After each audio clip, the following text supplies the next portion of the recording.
So mediation is a process where an independent third person comes in to assist two or more parties who are in dispute. My role as the mediator is to facilitate the conversations between the parties and to make sure that they are using all of the aspects of negotiation that are available to them. So my deep understanding of negotiation can be used to assist both of the parties in the mediation to hear each other and think about components of the negotiation in ways that they might not have thought about before.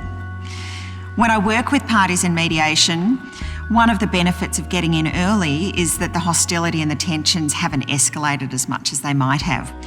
Either way, the process gives the parties an opportunity to say their piece, to share their perspective, and the mediator, or myself in that role as the mediator, helps to take that from one party and make sure that the other party has heard it as well.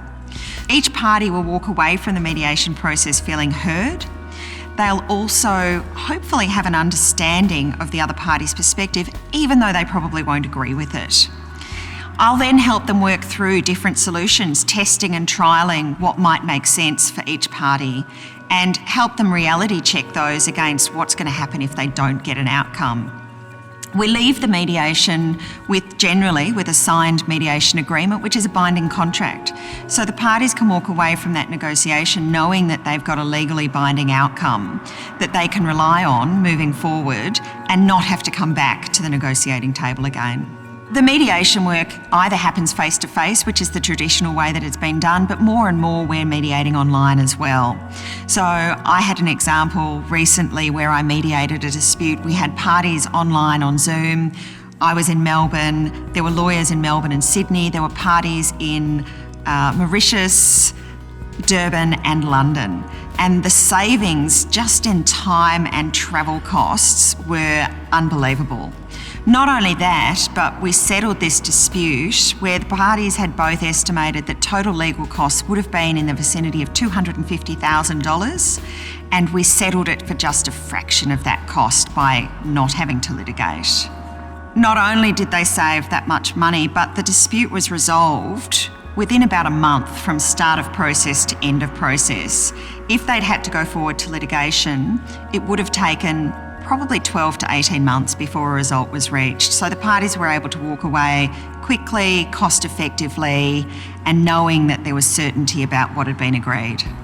So with mediation, obviously this isn't an area where I get repeat customers necessarily, but I get repeat referrers. And often it's people like accountants, it's lawyers, it's business advisors who see that a problem's arising and they know that their client wants to get out of it in a cost-effective, fast way and stress-free. And so they will be the people that contact me for assistance. One of my other roles is to come in on long-term contracts where the parties are committed to each other and have a really important business relationship. My role is to be the first port of call if something starts to go wrong. I have an understanding of the business, I have an understanding of the contract, and very quickly can understand and help them work through a problem to protect that important relationship and make sure things don't escalate into a full-blown dispute.